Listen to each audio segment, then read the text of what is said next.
रखा इस चुनाव में? नहीं, सस्पेंस जैसी कोई बात नहीं थी। जैसा कि आप लोग जानते हैं, जनसत्ता दल का कोई भी प्रत्याशी इस संसदीय चुनाव में कौशाम्बी और प्रतापगढ़ में नहीं लड़ रहा। हमने वो कारण भी रखा आप लोगों के सामने और बराबर पूरे क्षेत्र से समर्थकों का, मतदाताओं का, शुभचिंतकों का, कार्यकर्ताओं का फोन और संपर्क करके ये प्रश्न उनके बराबर हमसे पूछे जा रहे थे कि करना क्या है इस चुनाव में। तो सबसे राय लेने के बाद अब ये निर्णय लिया गया कि इस चुनाव में जनसत्ता दल की तरफ से कोई किसी के समर्थन का निर्णय नहीं लिया गया है और सभी सम्मानित जो कार्यकर्ता समर्थक है, जिनका जहां मन हो, जिसको मतदान करना, जिसको आशीर्वाद देना, वो स्वतंत्र है, वहां कर सकते हैं। आज भाजपा संजीव बलियान भी आए थे और सपा कैंडिडेट दोनों प्रत्याशियों से सर आपने मुलाकात किया कौशाम्बी में? जहां तक संजीव जी की बात है, वो हमारे व्यक्तिगत मित्र हैं, उनसे हमारा राजनीतिक संबंध नहीं है और प्रत्याशी दोनों आए थे और जो बात हम आपसे कह रहे हैं उनसे भी हमने यही कहा कि ये कार्यकर्ता सम्मेलन के बाद ही स्थिति स्पष्ट हो पाएगी कि हम लोग क्या करेंगे। सर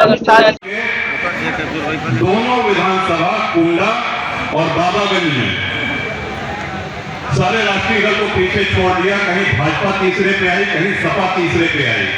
दोनों जगह जनसत्ता दल से शैलेंद्र जी को इतना आशीर्वाद मिला कि भारी अंतराल से जीते कौशाम्बी में जाकर के हम कौशाम्बी जनपद में कमजोर हो। ये सच्चाई आपके सामने है। सभी लोगों ने मेहनत करी। अब जब लोकसभा आया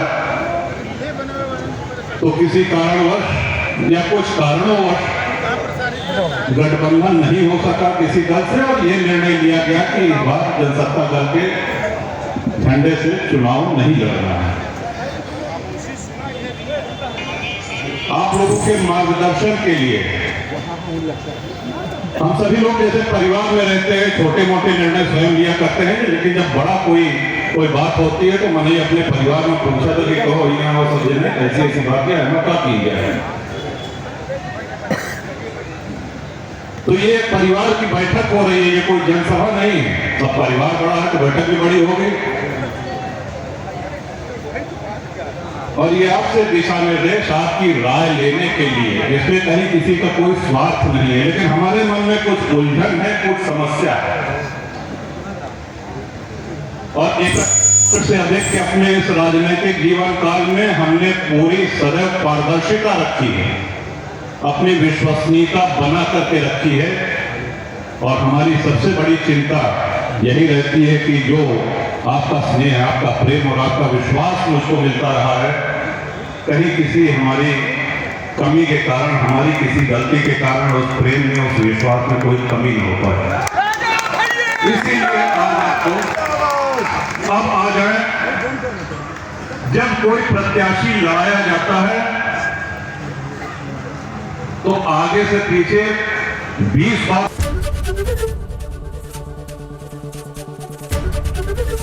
एबीपी गंगा, खबर आपकी, जुबान आपकी।